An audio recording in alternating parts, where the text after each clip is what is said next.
Blog Talk Radio.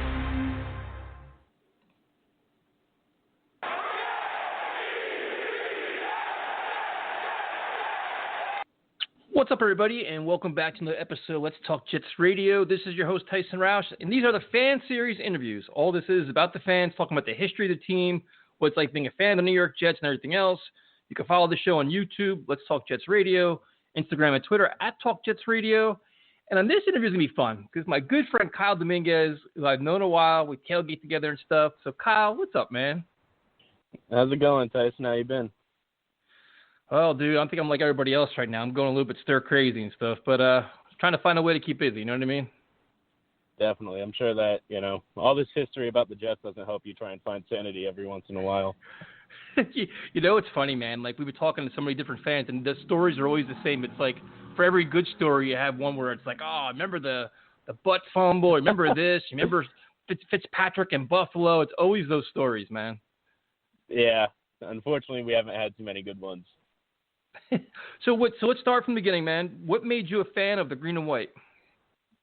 It's kind of funny looking back on it. I got born into it, but my dad growing up in the 80s was a Cowboys fan. But, like, a lot of people around him, like his uncle and a lot of his family members, wound up getting Jet season tickets. As a guy, I'll just go. It's a cheap thing to do and just to get out of the house and do something back when Leon Hess was owner and the tickets were very affordable and cheap. And, eventually it just kind of grew on him where you're going there every week. You kind of start being a fan and, he gave up the Dallas Cowboys for the Jets. What a pain. Yeah, I guess they both haven't had much success really over those years. But so what are some of your favorite memories looking back? It's got to be the Rex Ryan years, man. I mean, other than that, I started watching football when they got Brett Favre. But I was just, I didn't really understand what was going on. So I almost took, a redshirt year in a sort of sense to, try and figure out the sport and understand what happens, why there's a 4 on the screen and why they're kicking it now and all this stuff. So, it took me a year to really understand the sport. So I didn't really understand, how it was really played and all the dynamics of it, running and passing, until they got Sanchez. And then, the first few years you're watching them, you're like, oh, this is great. And then something else happened, and they weren't all that good ever since. Yeah, man, it's been a rough little history here. Who are some of your favorite players of the team so far? That's tough because I know everyone's in love with Revis, but him going to the Patriots and winning kind of killed that for me. I understand he's the best Jet I've ever seen, and is definitely a Hall of Fame and a Ring of Honor guy. But even looking back at those teams, I always kind of find myself rooting for the players that kind of get forgotten. Like I love Dustin Keller. I love Keller. Dude, I love DK was good. He couldn't stay healthy. Oh my God! I remember when he blew out his knee in Miami. I was heartbroken, even though he moved on and went to the rival. So that's it. Dustin Keller's your guy. Nobody else. I mean, there's guys from the current team, but a lot of the guys that I find myself rooting for move on quick. Like, I'm a big Marcus May fan, and, who knows what's going to happen with him, whether it's him or Adams that'll go, or if they're going to try and keep, the both of them and rotate Ashton Davison as a slot corner, safety hybrid. But I like Keller. I love Mangold. I love Brick. I guess when you lose them, you kind of realize how great they were in their time. Yeah, it's true. You definitely start appreciating what you have when you don't have any of it. And you look at this team, and can you say, as a younger fan, some of the best parts of these games have been the tailgating? Definitely. The tailgating is a lot of fun. Sometimes, I've been to a game where they won 7-6 over the Cardinals. And, that game was not as fun as the tailgate was when you're going in all excited. I mean, there's few that compare to the opening day tailgate.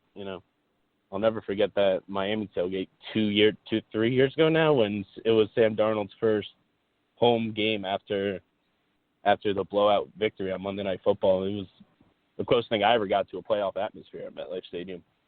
Yeah, and then they laid a friggin' egg against Adam Gase in those, which is kind of remarkable if you think about it. Now, you also go on road trips too, right? Yeah. So my dad, my uncle, and my cousin and I normally go on one road trip a year. The past year we didn't go because my uncle was away in the military, so just kind of threw off the whole rhythm. We were going to go to Philly, but then Sam got mono, and we were just like, we'll skip this year. But I've been in Green Bay, I've been to Cleveland, my family's went to that 6-interception Fitzpatrick game in Kansas City. My dad's been to Seattle. This year we were hoping that LA would be the trip, but that didn't work out with just when the schedule came out. So it's looking like we're going to go hit up the University of Florida and check out the Dolphins. So what's been your favorite stadium so far? Oh, it's definitely Lambeau Field. Getting to cut through people's backyards and just really seeing the different culture out there around the football. And it was kind of weird too, because you expect to get haggled, but I got more welcome to Lambeau Field than Jets stuck. It was definitely something you're not accustomed to being from out over here. Dude, we had the same experience. I was there when Pennington, those guys actually beat Favre. It was snowing and they blew them out. And on the way into the stadium, they stopped us and they're like, "Hey man, you want a hot dog? You want a bratwurst? You want this?" Like they were handing us food and stuff. And then after the game, I thought, "Oh man, we're walking out. These people are gonna be pissed." Dude, they were giving us beers, partying with us and stuff. I mean, we had Lambeau is the best experience for any fan. It's a must go to stadium. I completely agree. I want to go back. Believe it or not, I was pitching the year when they played Detroit on Monday Night Football. The Packers were playing the Bears on Sunday Night Football or something. I was like, dude, let's go there. Let's go to Lambeau again. Root with the crowd. It was a lot of fun last time. And then go watch Sam play in Detroit the next day. But I got overruled for that, and we went to Tennessee that year, and McCown wound up starting that game because Sam got hurt. Because Sam got hurt. That was I want to go there. I've never been to Nashville. That's the one place. There's only a few left I want to go to. That's definitely one of them. I heard it's just amazing down there. Yeah. Someone handed me $100 after the Jets blew it. I was so happy. So fast forward a little bit, you have the 2020 Jets after an up and down season last year, kind of a roller coaster ride season. What are your thoughts on this team, man? Do you think they did enough in the off season to improve to be a competitive team this year? Honestly, I'm not sure. I don't think that. I thought that Joe Douglas did well in the draft. I thought he moved up and down the board really well, got good value for his picks, with the exception of the James Morgan pick. No, in free agency, I don't see what he did that was all that great.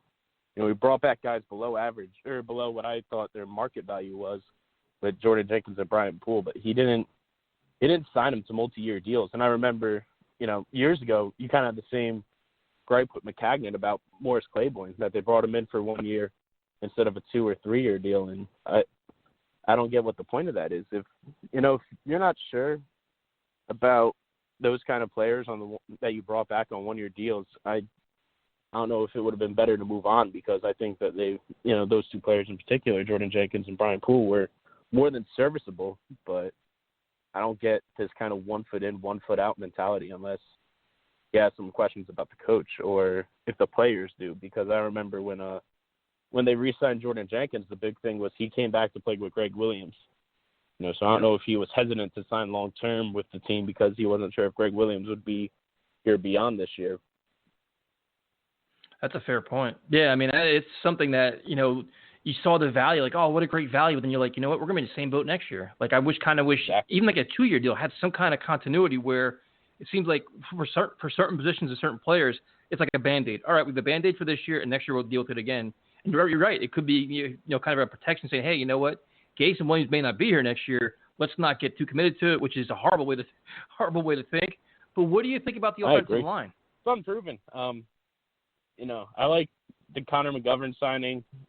I wasn't the biggest fan of Becton, but I guess I read a little bit too much into the media, because then, I'm not a pass blocking guru. And, I see a lot of people in the media saying he needs more pass block reps or whatever. And then I turn on the film and I'm like, he knows what he's doing. He's not, the way and how they made it sound, I think they almost made it sound like he was clueless or didn't know what to do. He's good enough in pass block. And, my only concern with him was, with Becton particularly, was what he got flagged for at the combine, because if it's weed, I could care less. If he's taking hard street drugs, I think that's a different story. Or if it's, something to help him keep or put on weight, because apparently, he's a big boy and is going to struggle or might struggle with that. I think that's something that, you have to be wary about. But if Douglas felt good enough, clearly having the answers in front of him of, what he got flagged for and all this other stuff. But as far as I more or less was an insurance policy in case you got locked out at 11 from a tackle. or, if your guy wasn't there, say they didn't like Wills or whichever, any of the other three tackles, that, he was your insurance policy in case you really screwed the pooch and had to take a receiver. Yeah, no, that's fair. I mean, so would you say the line is much improved, or you're kind of like in a wait-and-see mode? I think it's much improved, but I also think that, in 2 weeks we could be having the same conversation we've had all last year about how bad the line is. In theory it's improved, but in theory last year the line was much improved from what it was Sam's rookie year, and somehow it got worse. Yeah, no, I mean, there's a lot of moving parts here. There's a lot of uncertainty. Like, you kind of hope they could all gel. You kind of hope that some of these journeymen can play like a starter and play 16 games. There's definitely some risk and some questions. It's tough to – people just say revamp the line. It's tough to get 5 guys in there, like, overnight. And he came pretty close. We might have 5 new starting players. I don't know if we should necessarily have 5 new starting players, because I think John Harrison is good enough to play at guard. But I think that, ultimately that he did really good just trying to almost do an overnight haul, which, it's tough to get quality starting players overnight. And what are your thoughts about the wide receiver position, which for me is a legitimate concern? But what do you think about the departure of Robbie Anderson and bringing in Perryman and Mims? I completely agree, actually. I know, it's kind of something unrelated, but I know whenever the Jamal Adams conversation comes up and you're like, what's the difference between 17 and 18? Is that $3 million really going to kill you? And I think that I have the same gripe with Robbie Anderson. I can make the case that he's worth almost whatever he would have gotten just to keep the continuity around Sam, especially with all the changing pieces on the offensive line. I mean, what I saw them do to Sam is, as far as taking away everyone and constantly, reshuffle. If you look at who he had his rookie year, it was Anderson, it was Anunwa. But, unfortunately, I see a lot of what they did with Sanchez. You took away his main guy, and, the argument isn't Darnold versus Sanchez. It's just kind of repeating the same pattern of, this is your guy, all right, we're going to take him away. And I really think that they should have kept Robbie. As far as Perriman goes, I see a lot of people saying that he's faster than Anderson, but the thing was, Robbie, this is never, I can't recall him ever missing a snap, let alone, significant time. And it's kind of interesting because I like the back end depth. So I like Mims a lot, but I think the expectations for him has been too high from what I've seen on social media, because people expect him to come in and be A.J. Brown or Julio Jones in his rookie year, but that's just not how it works typically. But I like some of the back, like even Vincent Smith. I kind of like him as like a fifth guy.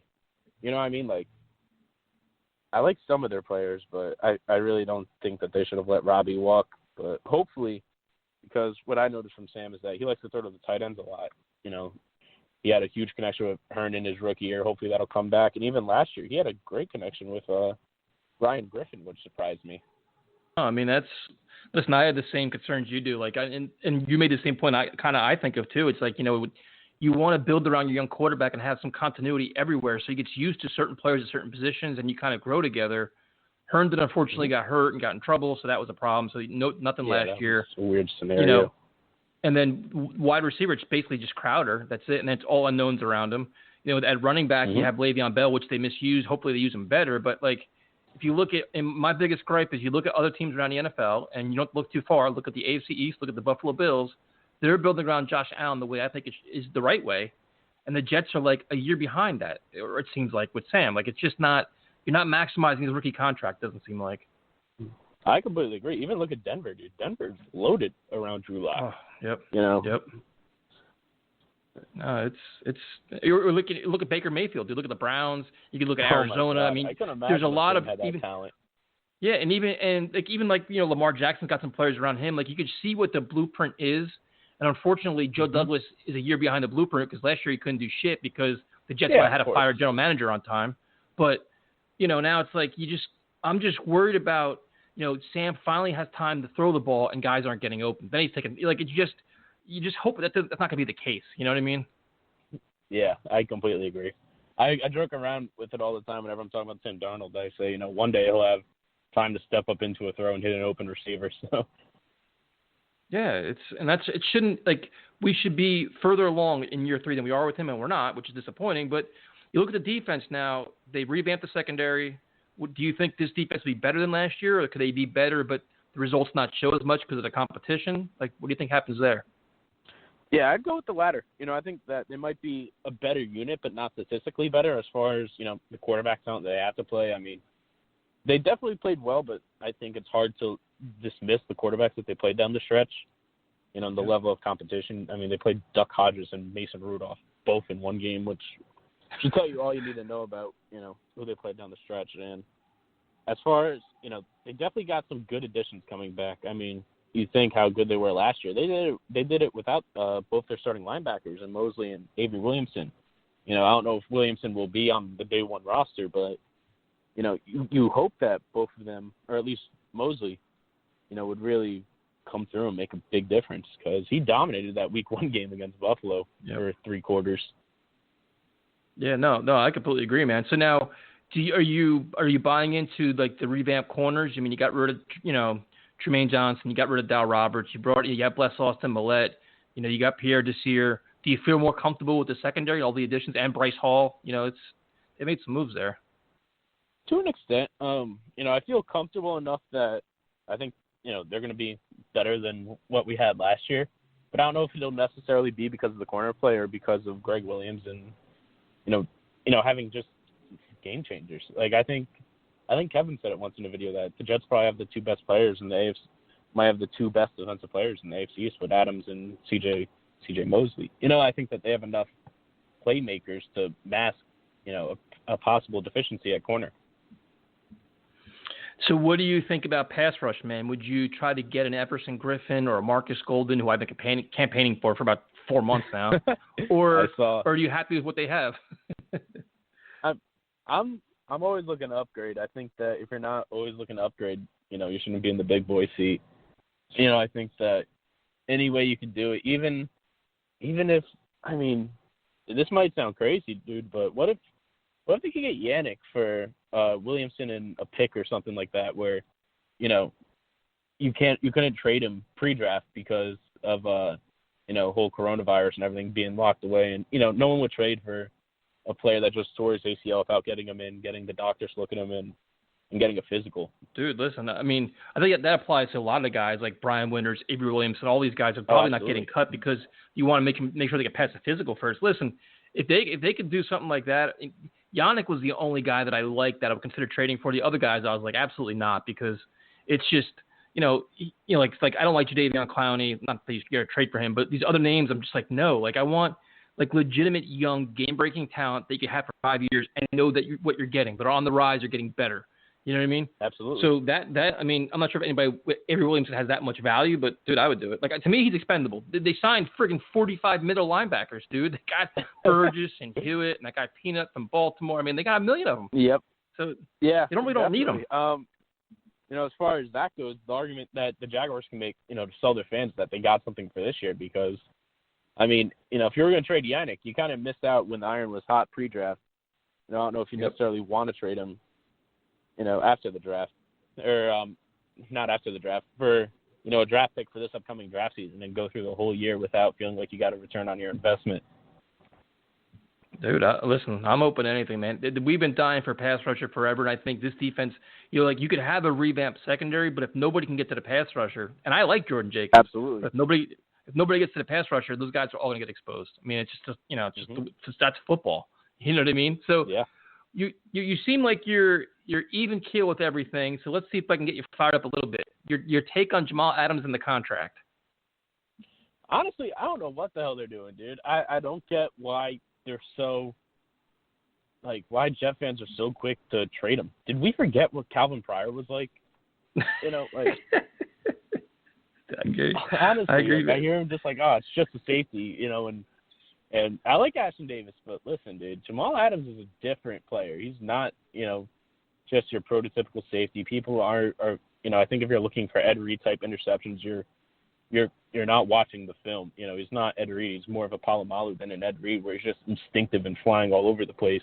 That I heard someone bring up might be his contract demands might be more than what we're expecting because he wants more than what Mosley got. If kind of like if it's my defense, make me the guy and not this guy you brought in from Baltimore.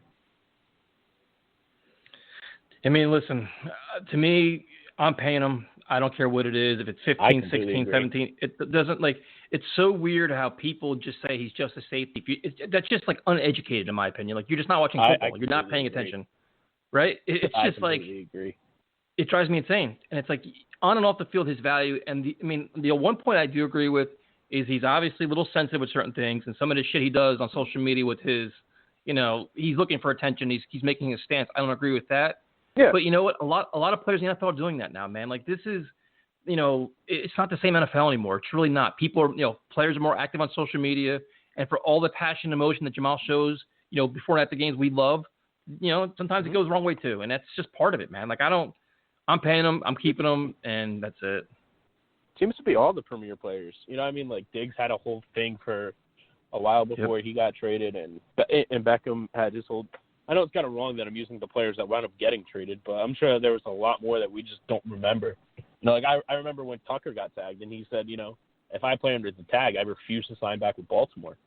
I think it kind of gets brushed under the rug once you eventually work everything out, but I definitely think Adams is the guy that you should pay. Yeah, I mean, it's right now the best way to handle when you don't have much leverage, which Jamal Adams doesn't. The best thing to do is play the media game. Get the fans either, just create a stir, make it a disruption, make it uncomfortable for everybody involved, and force somebody's hand. See if you could benefit from it. I mean, we went through this with Revis, dude. We saw this shit already. And I was right about to bring up. Right? We've been through it. It's like the way you play is through the media and through the fans and get everybody just make it a pain in the ass, make it a distraction the team doesn't want to deal with.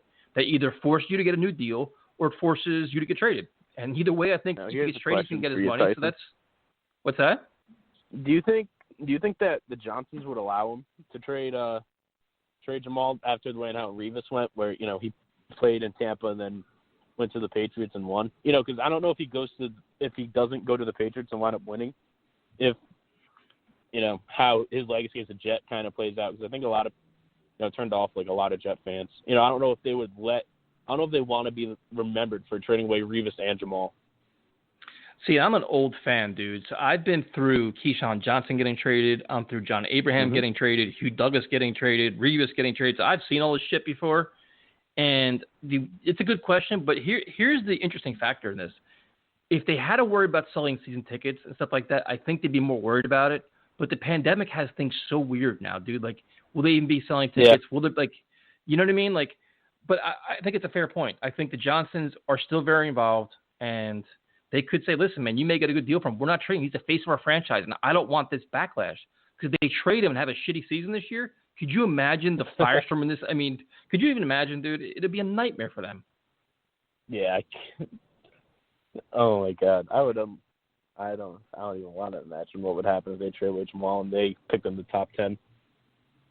I mean, yeah, and that's the whole thing. It's like, the Johnsons, they could very well say, listen, we are blocking this. We're not going to do it. They could have did it last year and said, listen, you just never know with them. They're like the X factor with a lot of things. I know. So what is your expectation for this team, man? Like, are you looking at this team like a 6-win team, an 8-win team? Can they go toe-to-toe with the Buffalo Bills? Honestly, dude, I'm not too high on it, dude. I think, yeah, one of my friends tells me I'm the most negative Jet fan he ever met, but I just don't see how they get it done unless, they get lucky and not play Patrick Mahomes because, something unforeseen happens. Believe it or not, I looked up recently, just kind of like their travel. So the further, because, I listen to a lot of Michael Kay, and whenever they have RJ Bell on, who's like a pro gambler, he's like, that's all we look at is who travels the most. Last year, the Jets, the furthest they went was Cincinnati, Ohio, outside of, the three divisional opponents. This year, the closest they will get to Cincinnati, Ohio is Indianapolis, and that's 100 miles more west. So, they will go much more west than they did last year. And frankly, I don't think that the team was very good last year.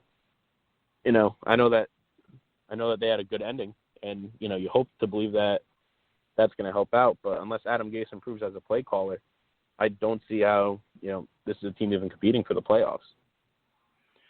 So is there more pressure on Adam Gase to maximize this offense, or is there more pressure on Sam Darnold to carry the offense? Dude, there's got to be more pressure on Gase. I don't get how this will be his 5th year, if I'm not mistaken, as an NFL coach. I don't get how you could go through 5 years, make the playoff once with Matt Moore, do well with Peyton Manning, because apparently that has some value, whether or not you can call X's and O's, and then be willing to cast away at that point a 23-year-old quarterback and draft someone who might be older than him in the draft because he didn't pan out under a coach that hasn't panned out yet. Yep. Dude, I don't get it. I don't understand the whole media take right now. I don't understand this narrative at all. Like, I'm waiting. Like, the one article that should come out, I write it for them, is this is a must year for Adam Gase to show his potential as a head coach. Period. He's got to show what he's made of this year. That's it. That's the story of the year. I wonder something too is if he shits the bed again, is Woody Johnson going to come back from England and just say, Chris has messed this one up pretty bad. Gase is out, Douglas, staying because there's no other option. Kind of still an X factor too in the whole thing is whether or not Woody will come back and improve. Well, or would Joe Douglas do that to his friend who got him hired for this job? Absolutely. I mean, you can't. As a GM, you only get one shot at this thing. You know what I mean? Like, I don't know how many retread NFL GMs there really are. You got one shot. You got to be willing to have the tough conversation, and he's got the contract to do it. He's the guy. It's not Gase. He got the 6 years. He got what he wanted. Something I remember he held out for was more money allocated to the scouting department. Yep. So like he's got the power to go to the Johnsons and be like, listen, dude, this ain't working. And believe it or not, as far as the whole like, is this a make or break here for Sam goes, Joe Douglas didn't take this job because the Jets are a well-run organization. Sam Darnold had to be a big factor in why he took the job. Yep. That's your biggest selling point, dude. A young quarterback on the rise you could have for the next 12, 15 years if it works out, right? Absolutely. I'm a big believer in Sam, dude. I think he's the best Jets. This isn't saying much, but I think he's the best Jets quarterback I've ever seen. And, I really think he's special, and it's going to be someone that's going to, bring talent up with him. I don't think Vincent Smith and Demaryius Thomas would have been nearly as productive as they were on the Jets if they were on any other team last year. Yeah, listen, I'm a big Sam fan, too, and I think it's just been unfortunate, all the things that have happened in his first couple of years. You're like, Jesus Christ, from Absolutely. Injuries to a shitty offensive line to questionable play calling Terrible to mono coaching. to – right? I mean, it's He can't even hook up in a girl. He can't even hook up with a girl the right way. I know. Welcome to New York, man. Like, what the hell? Jesus Christ. But, no, listen, the sky's the limit for him, but now it's up to his team to help him. And Joe Douglas is starting, Absolutely. but Gase has to do it, dude. It's like the offensive line, and it just – you got to protect him. And if they're not doing it, make changes instantly. Don't let him sit there for 4 quarters getting his ass beat. Make changes. Adjust. Like, you can't have him on the RPO last year. Dude, but like you can't have him like by the third quarter, dazed and confused, just throwing the ball for grabs because he's just getting blindsided by everything. Like they got to do a better job just getting him just established. Dude, and I don't get it because it just seems like they refuse to adjust to him. Like the whole Patriots game, like when they didn't even hide that they were blitzing, dude. Why the hell do you keep sending him out there in empty sets? Like beating a cover zero isn't that complicated. You go out there, you put in 2 blockers, and you have Robbie Anderson run a deep post. Gilmore ain't going to keep up with him. You would have called that once, they wouldn't have called it the rest of the game. Yeah, or roll him out of the pocket so he has time to actually see see things that are going on in front of him. Like it's just, and he's good that way. That would be one novel great on the run. Oh, I mean, that might be illegal in this game, dude. Oh my God, dude, it's gonna be interesting, man. Like this, it's interesting. I'm really hoping that they call some RPOs for him, dude. I think he's someone that could absolutely dominate in an RPO type offense. I don't want him getting hit, dude. Hasn't he been getting hit enough, dude? He has. I'm telling you, dude. Though they had that in the playbook. Like that was their 2-point play against Buffalo week 1. Was it like they ran an RPO like 5 times last year? I know. I don't know. So your expectation is how many wins? 5, 4. Oh, Jesus Christ. Dude, are you serious? Yeah, I just don't see it.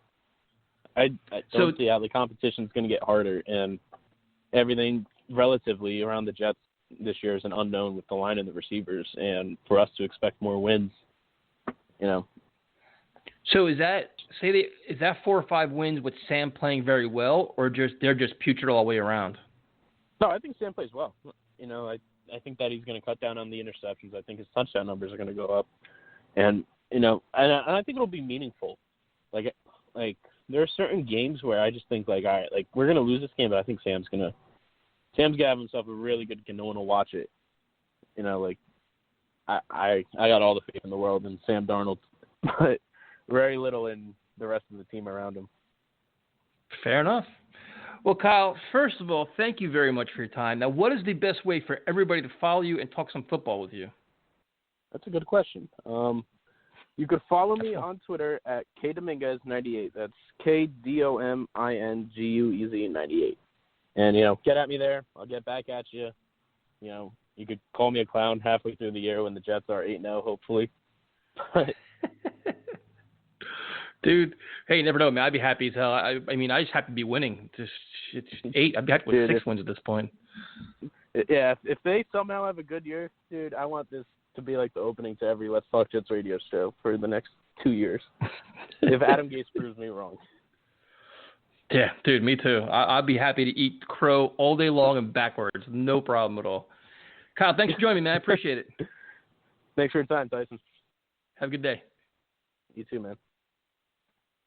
All right, Let's Talk Jets Radio Fan Series. Kyle Dominguez, I want to thank him. If you want to come on here, it's very simple. Very, very simple. Just message us. Direct message, Instagram, Twitter, wherever you want. We're there. And that's it. Talk to you next time.